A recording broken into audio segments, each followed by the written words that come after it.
Hey y'all, it's Mrs. D Green, and I am back to do another recap of White Lotus season 1. This week we're going to be talking about episode 3, which is called Mysterious Monkeys. But before we get into that, don't forget to like, comment, subscribe, and share. All right. Just download you a little bit on my day. Today was pretty productive. This morning I got my hair done at 7 in the morning, so I had that appointment.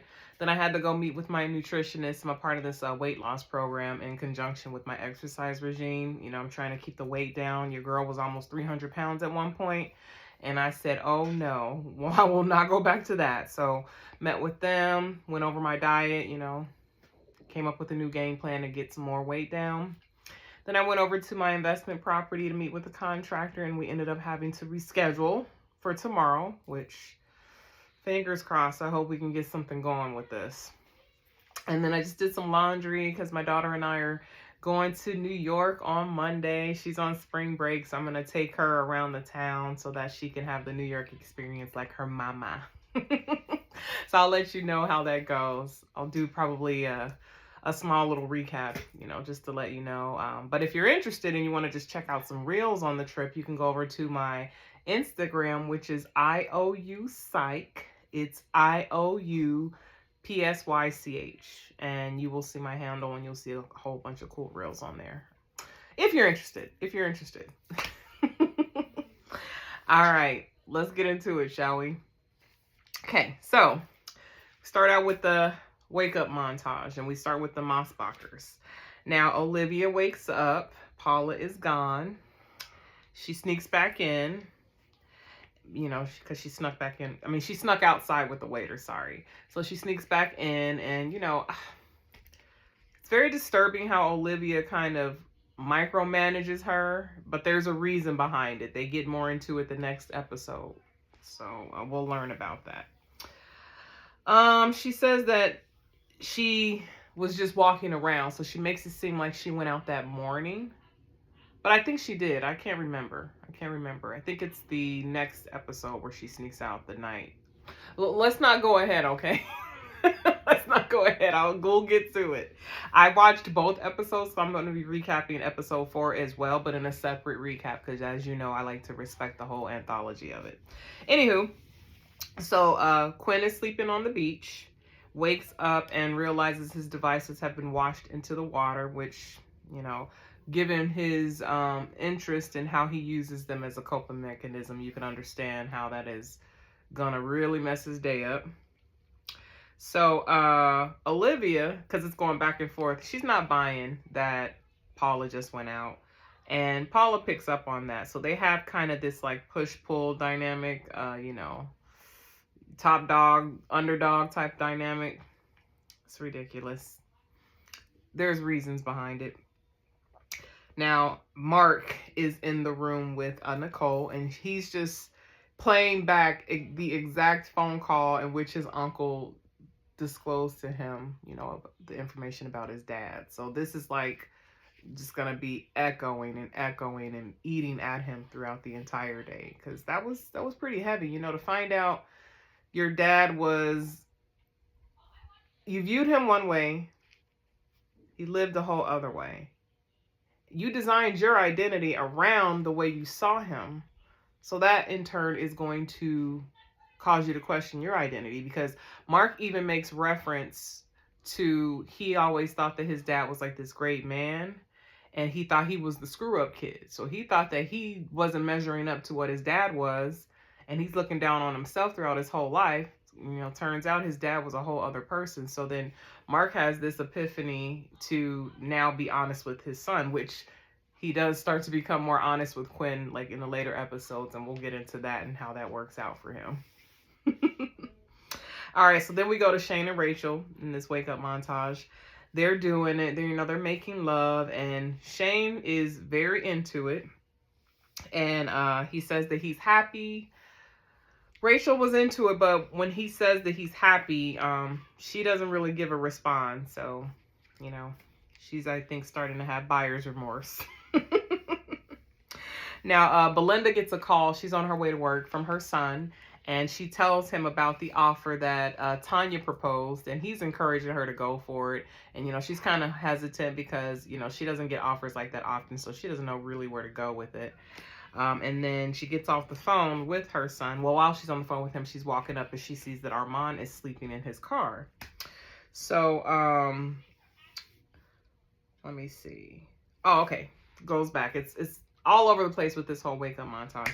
Goes back to the room with the Mossbachers, and Nicole is like frantically moving things around, furniture and stuff, and she's setting up for a Zoom call. Quinn comes into the room from the beach and says that he's mad because, he's lost his electronics. Olivia is ribbing him. She's not sympathetic at all. She's being a little bitch, if you don't mind me saying. And then Mark is still out of it. He's sitting, in the living room, shocked about finding out about his dad. And then, of course, Olivia and Paula, they're trying to ask him what's the issue, because he says, my father, he was a homosexual. He died of AIDS. And they're like, well, what was the problem? Like, what's the issue with him being gay? And of course, these are two different generations having this discussion. So you'll see a lot of that too with the shift between the Gen Xers or the older Gen Xers and the Gen Zers, like their perspectives. They're going to get into some pretty interesting discussions, some topics, and you'll definitely see how the perspectives play differently into each other. But, they're telling him to not seem so bothered by it because it comes off as homophobic, which they're right, live and let live. But again, generationally speaking, Mark can't wrap his head around that. So Nicole, she's trying to explain to them from his perspective why he feels that way. And it's not only, him feeling a certain way about it, it's he saw his dad one way, and to learn that his dad was another way, that throws him off. That causes him to look at his life entirely different from what he thought it was. However, you'll notice this with Olivia. There is a theme with her, and she's like a lot of those kids that come from money, right? But they want to be in proximity with the woke population. They've gone off to college and they've seen life in a different way, so they want to disconnect from their privilege, right?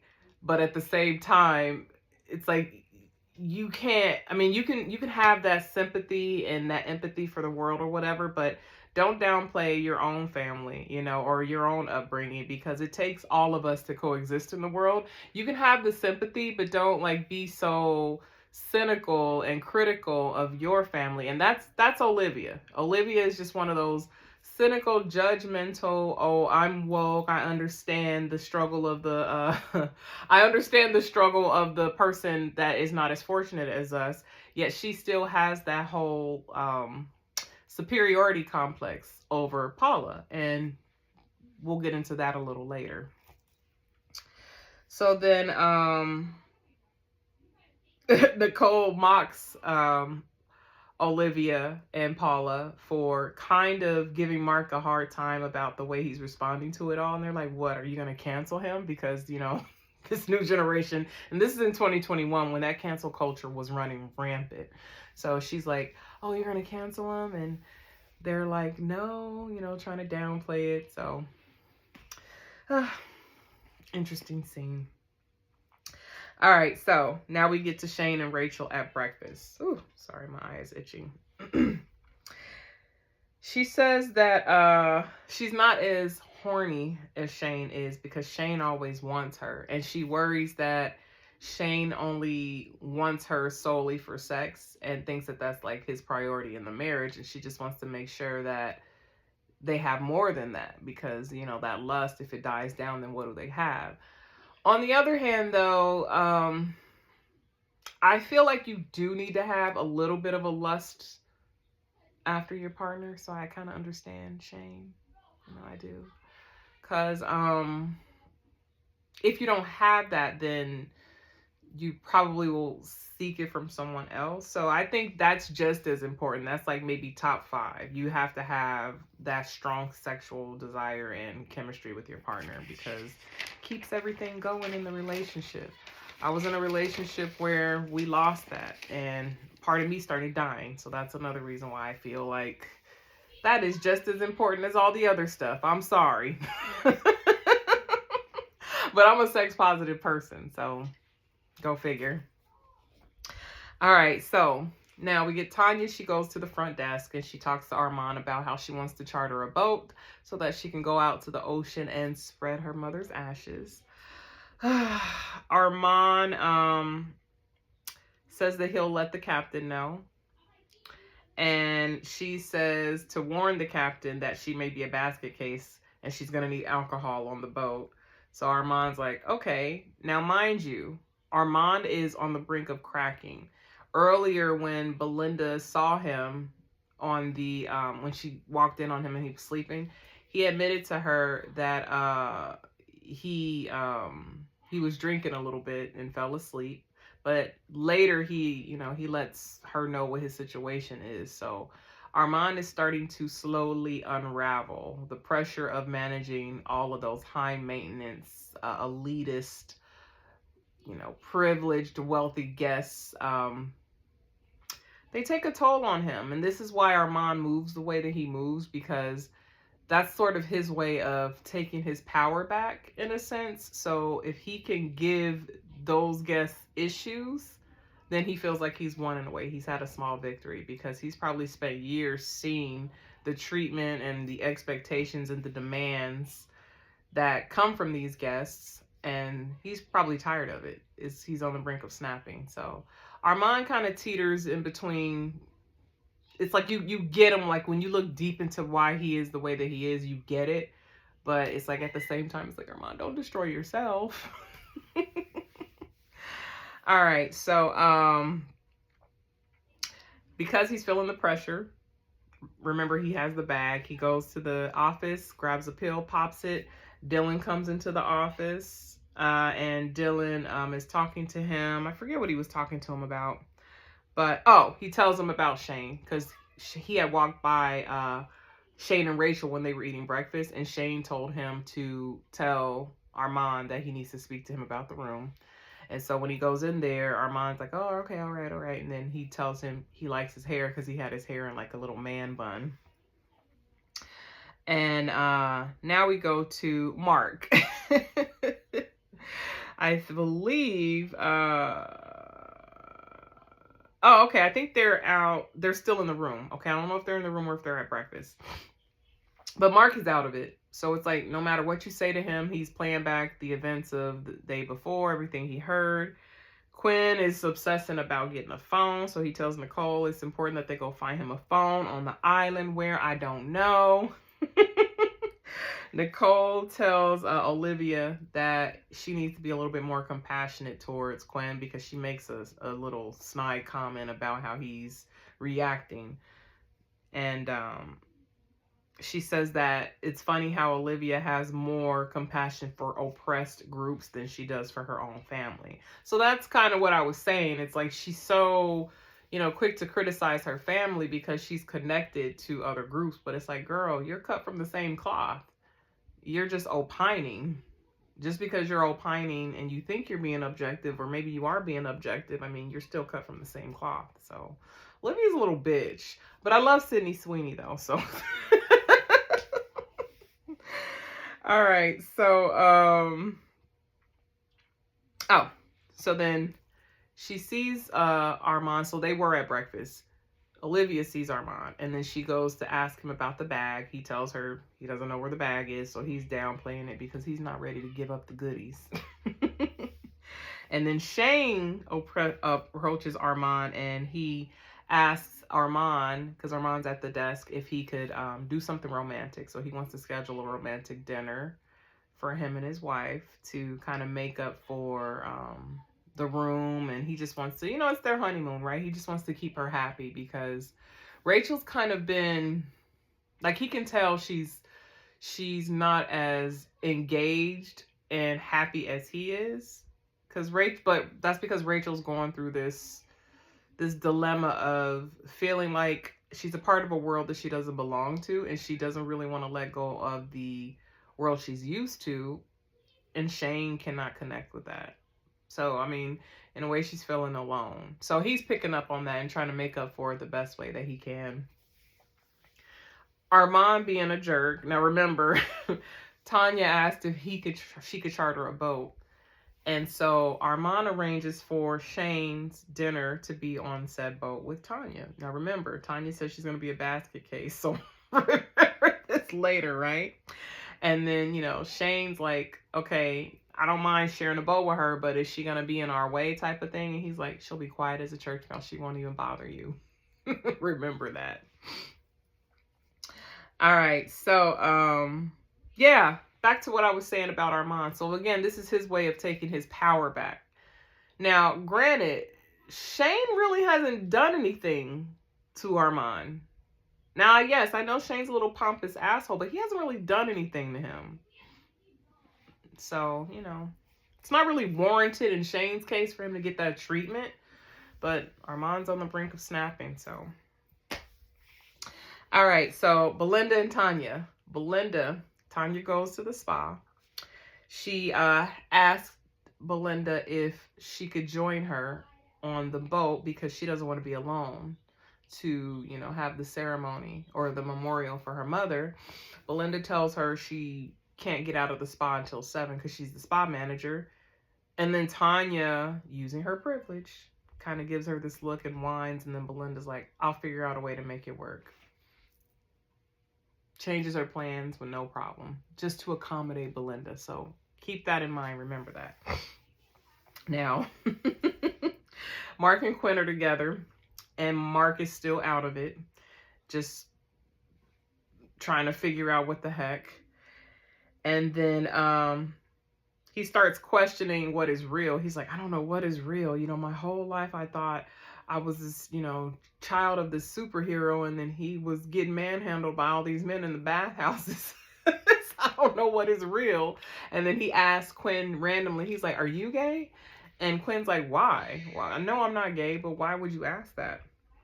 And so then he goes into this whole description about how we're all monkeys, us being humans. And we're just trying to be upstanding humans. So we're really monkeys, which I think, I'm not even going to get into the whole anthropology thing. I'm not getting into that. But he says that his father hid his life and it messed him up. So he feels like he has to be more open with Quinn because he feels like that's the best legacy to leave him. He understands that his dad was flawed, but he just wishes his dad would have showed him that, because then it wouldn't have messed with his sense of existence, which I kind of agree with Mark on that. I do. Like our parents, we only see them based on like when we meet them, right? Depending on how aware you are of your parents' existence. So you meet them, at the age where they were when you became aware of them. Yet we forget that they had lives before. So I find myself even now, like with my mother. My mother is very histrionic, and I see the little girl in her come out in a lot of her actions, right? And, me and her don't have the best relationship, but we have a pretty good relationship. So what I find myself doing to kind of neutralize that and understand is I ask her a lot of questions about, her history, because she doesn't talk about it. She doesn't really freely volunteer that information. And that is so I can connect with her and understand the woman behind all of this that I see. And with my daughter, I tell her everything about me. Like, my daughter knows everything I've gone through. And yeah, granted, she's 9, but I tell my daughter, it's us.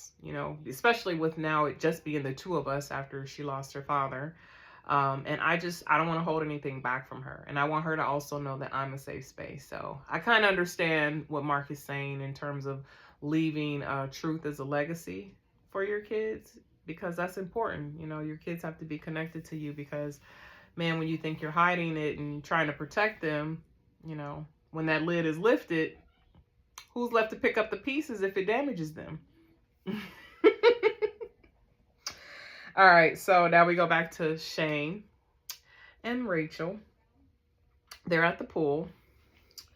And then Shane starts being really weird. So we got Paula and Olivia sitting off to the side. Shane gets into the water. goes over to them, starts talking to them, and it seems like he's kind of flirting with them. Like he's real forward and, splashing them with water.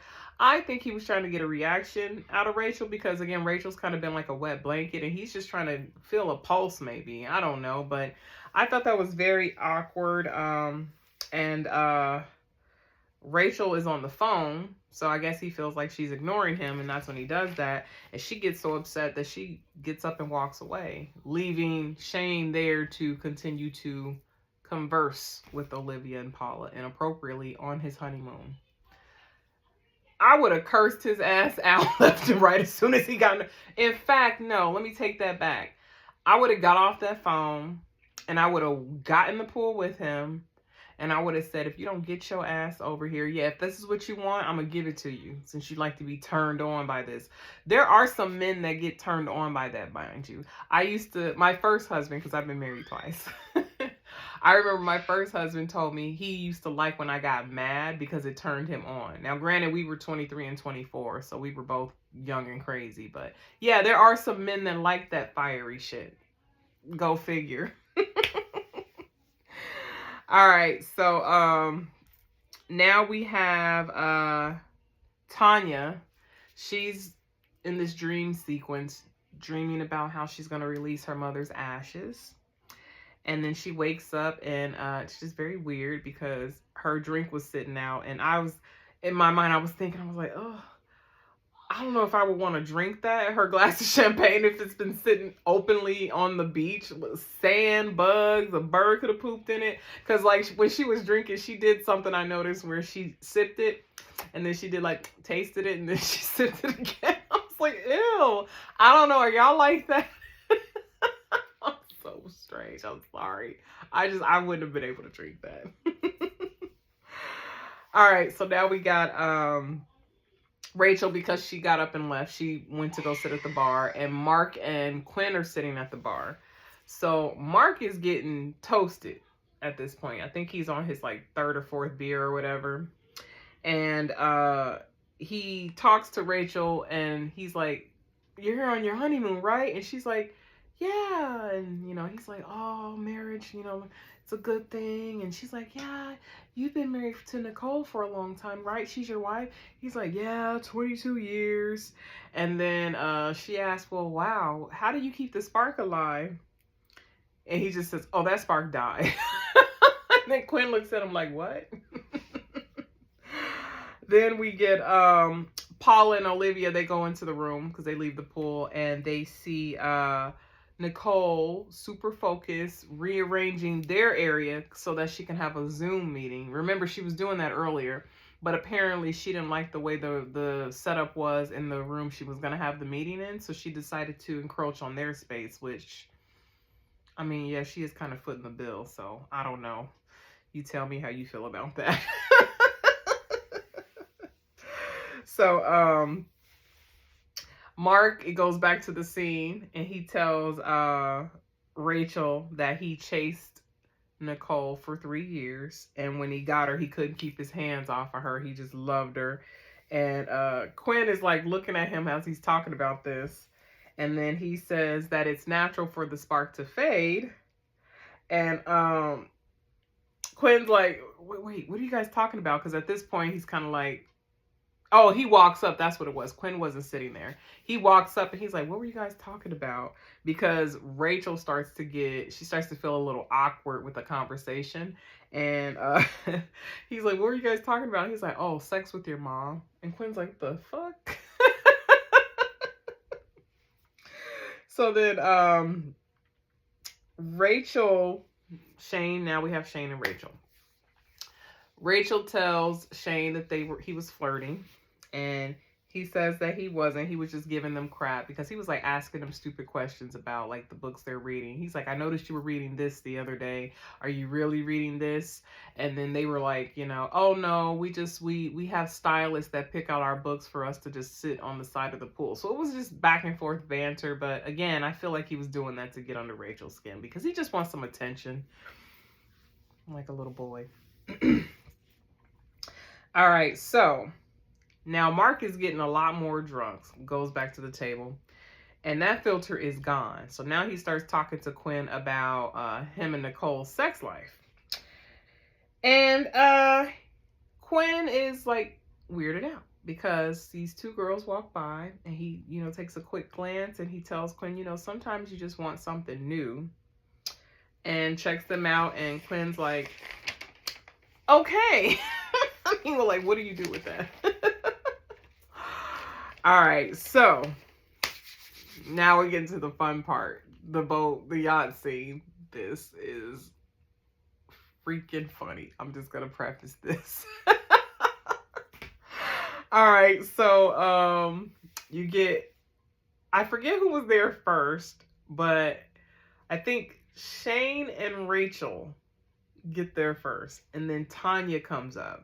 Again, I forget the order, but Shane is, of course, remember he thought that it was going to be private and they weren't going to be bothered by anyone, right? So then, Shane is like embracing the time and hugging on Rachel and just so happy. And then Tanya, once everybody's on the boat, they've gotten off the boat and gotten on, they're stuck on the catamaran. So then Tanya starts talking to everyone and thanking them for joining her because she thinks that everyone is there to help her celebrate her mother. And Shane's like, first, it was so funny. He's like hugging on Rachel, and then he's listening, and he's like, wait, what? And then he's looking around like, wait, hold on. Like, we need to get the hell off this boat. So then, Shane feels duped. Ask Dylan what the hell is going on, because Dylan's on the boat with them. And then he protests. Rachel tells him that it's not so bad, they should, be considerate because of it being a memorial for Tanya's mother. But at the same time, again, I'm with Shane on this. Like, come on, like, this is our honeymoon. All right. You hear stories of people, sometimes they have interesting stories of their honeymoon, right? So, it's not that it's expected to go perfect. It's just you do have expectations to enjoy your spouse, and you do have certain things laid out. So you shouldn't be made to feel bad if something gets in the way of that and it upsets you a little bit, right? So I just feel like Rachel clearly doesn't fully support the way Shane thinks, and I get it. She comes from a different world. But it's like, can you step outside of your own self and just maybe try to understand, pompous or not, that this man is just trying, his best to make sure you have a good trip. Now, yes, Shane is annoying because he says some things sometimes that makes you kind of like, the hell? Like, how do you look at me? But it's like, this is the person you married, so that will rear its ugly head later. I'll just say that. All right, so they're sitting. They're, off to another part of the boat, and Tanya's table is not too far from them. So she's talking to them, and she's very awkward. Remember, she's got awkward mannerisms, so it's making them feel awkward. And Shane tries to remind her we're on our honeymoon, and she's like, oh, you guys are so beautiful. That's wonderful. And Shane is just like pissed off. So then we go back to the bar. Now, Mark is at the bar alone because Quinn has left at this point. I forgot where he went. But Mark's talking to some young girls, and a dude walks over and takes one of the ladies away. And the other girl just gets up like, okay, bye. So, yeah, it's like, Mark, come on now. Like, if you're trying to flirt, like, they're not interested. So, sorry, buddy. Sorry. But then Armand comes over and sits at the bar. And, Mark's just friendly, talking to him in a friendly way. Armand is, again, succumbing to all the pressure. Asks for, I think, a whiskey neat. Downs that. Asks for another one. I counted, y'all. It wasn't even a minute. It was like 60 seconds, and he had already downed 2 neats. So maybe 2 ounces, 3 ounces of whiskey. So Armand is, he's a heavy partier. Like he has a high tolerance, I see. So let's see. Oh, okay, yeah. So Rachel's talking to Shane, and they had already discussed this about how she just wants to make sure they stay happy and they remain connected and they have true intimacy outside of sex. And then he says that they don't have to worry about that. Tanya goes over to them and tells them they need to get up because now she's about to dump the ashes. So their table was where she was going to stand. So they got to get up. And, of course, that pisses Shane off because he's like, what the fuck? I'm on my honeymoon. And so,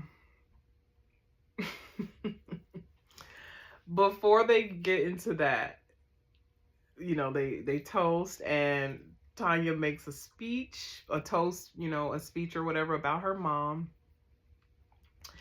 And,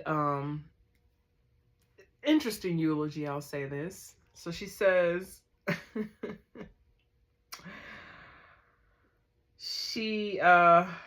her mother tried to be a good mother, but she didn't have maternal instincts. Then she goes into how her mother was a nymphomaniac, male crazy, male centered, manipulated people with her money. She was cruel. She shot down Tanya's dreams. She was jealous, she feels, of Tanya. So when Tanya was coming up, she felt like they were always in competition. And then she says it's weird because even though her mother was an asshole, she misses her.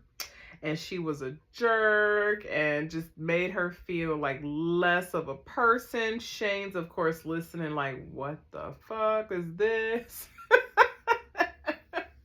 Belinda is just sitting there, sweet, sweet soul, but like, oh.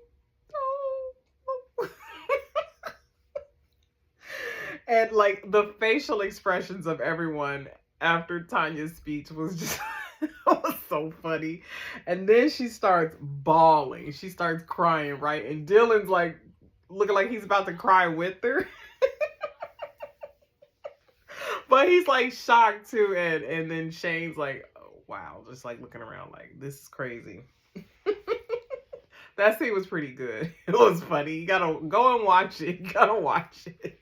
I'm sure, like if you Google or if you go on YouTube and search, look for Tanya McQuad White Lotus Mother's Memorial. Epic. All right, so now we go to dinner, and Nicole tells Olivia that she shouldn't sex shame Quinn because at some point, I forget when it was mentioned, but they were talking about how Quinn masturbates or whatever. He's a chronic masturbator. And she says that she's not sex shaming him and she should talk because she sex shamed her dad. And they don't really get into how, like, what she means, but the next episode kind of unpacks the layer behind that statement. Because it is layered. Because, kids, they observe everything. They know what goes on in the house. And the Mossbachers have a lot of, as most families, skeletons in their closet. So, Mark and Armand, they're still at the bar. Because Mark's on a bender. He's reeling from what he heard. And they're getting more drunk, getting more comfortable with each other. Then Mark tells Armand, he's like, you're gay, right? He's like, Armand's like, yes, I am. Mind you, Mark's been throwing him back all day, so he has no filter. So he asked Armand, so what is it like, getting fucked in the ass? And then he's like, Armand's like, wow, you want to find out? You curious? So Armand takes this as some, if you've been drinking, right? Think about it. If you've been drinking and someone just asks you that and you don't really know them, right? But they're coming off very forward, right? One can take that as, are you trying to proposition me? Are you trying to find out? So it's kind of like Mark inadvertently opened up that door, not realizing who he was talking to, because Armand's about that life. He can get real dirty if he wants to. So because that becomes awkward, Mark of course gets up and leaves. All right, so Nicole and Mark, I forget, when was this? Oh. Oh, okay, yes. Nicole and Mark. Oh, all right. So this is where this comes from. Sorry. Tired. So Mark goes back to the room and he's like trying to make all these monkey sounds to signal to Nicole like he wants to have sex or whatever. Because remember, he's on this whole, I guess, belief that we're monkeys. So he's leaning into his inner monkey, trying to signal sex. Nicole doesn't bite, so they don't have sex. And she tells him there's things that are more important than sex. And they end up not having sex. So Armand is still drinking, and he notices that Shane and Rachel walk by, and he sees that Shane is clearly upset. So Armand feels like his work is done because, again, Armand has his way of trying to stick it to the man, and, you know, mission accomplished if he's pissed off. So Tanya and Belinda. So Belinda walks Tanya to her room and tucks her in like a child. And she did look like a child, a big 50-year-old drunk child that, you know, never received the love that she needed from her mother. So that's why we love Tanya. Tanya she is a basket case, with or without alcohol and drugs. But, you know, even though it was comedic, you felt the pain in how she described her mother. So to have a narcissistic, emotionally unavailable, and abusive parent, because her dad wasn't really present in her life. Like, Tanya is a whole of a person, you know, trying to have some semblance of life and hope. So it's sad. Now, Armand goes back to the office. Dylan comes in and he asks Dylan how the cruise went. And he's like, oh, it was a shit show. And he's like, great. And Dylan's taking note, like, you happy about this? So then he hits on Dylan and tells Dylan that he's his type. And that makes Dylan feel uncomfortable, and he leaves. It's like, you a walking sexual harassment, you know, lawsuit waiting to happen. So then we get to Shane and Rachel, and he says to Rachel he feels like he's being gaslit by Armand, which, I mean, he is. He's not imagining it. He can feel it.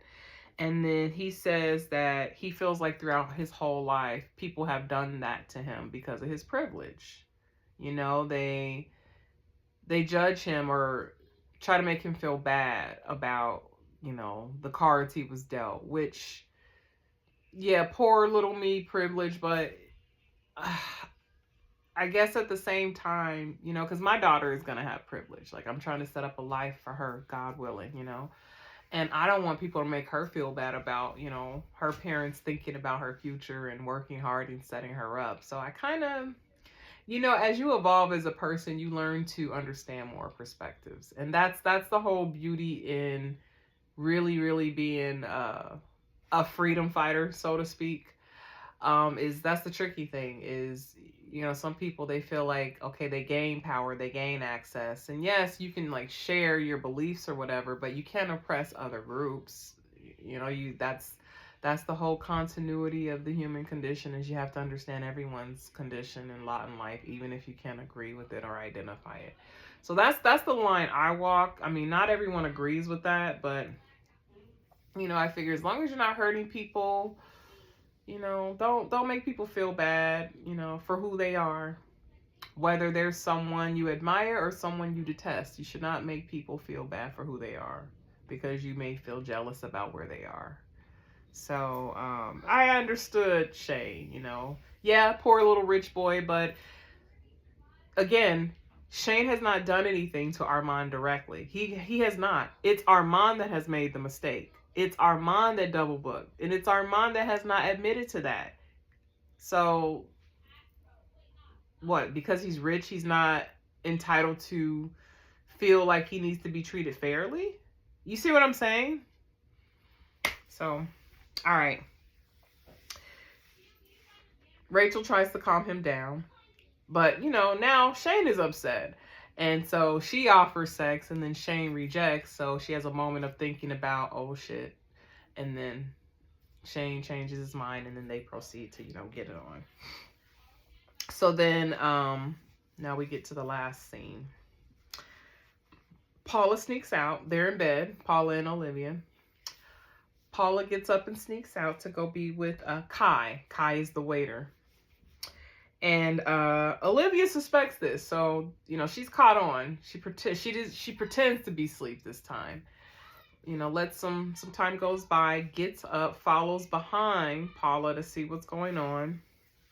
Now Quinn is on the beach. It's going back and forth between the scenes. So Quinn is going to bed on the beach, and he does have a masturbation thing going on.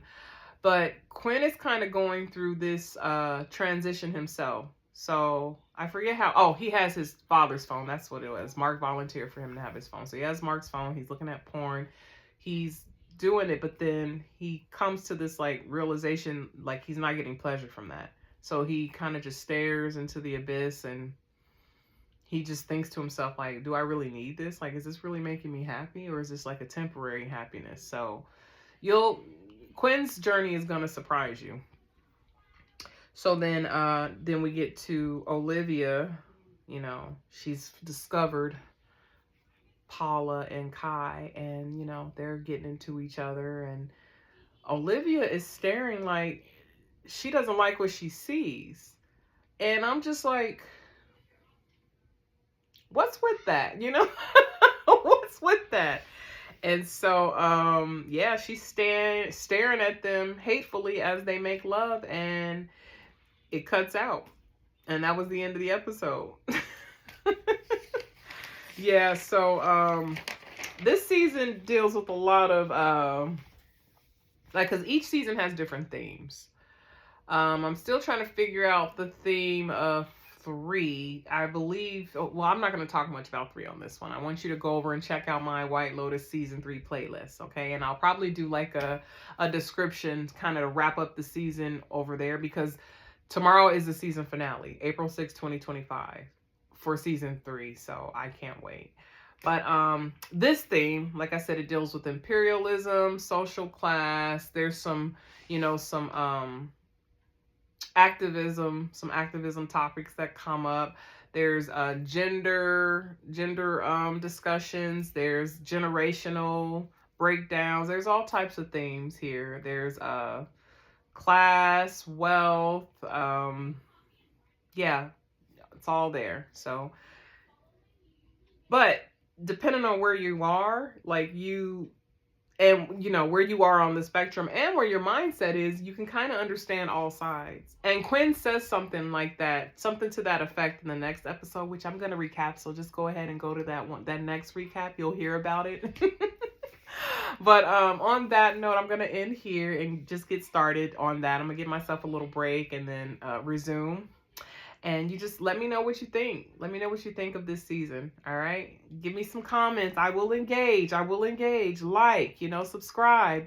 I love this. I love when you engage, because I love to talk to people. I love to hear your beliefs, even if you don't agree with what I say, or even if you just want to talk crap. I'm open to that too. Just try to keep it cute, okay? All right, on that note, I'm going to end here. You guys have a fabulous day or evening, whatever time you're watching this, and I will catch you on the next recap, all right? Peace and blessings. Bye.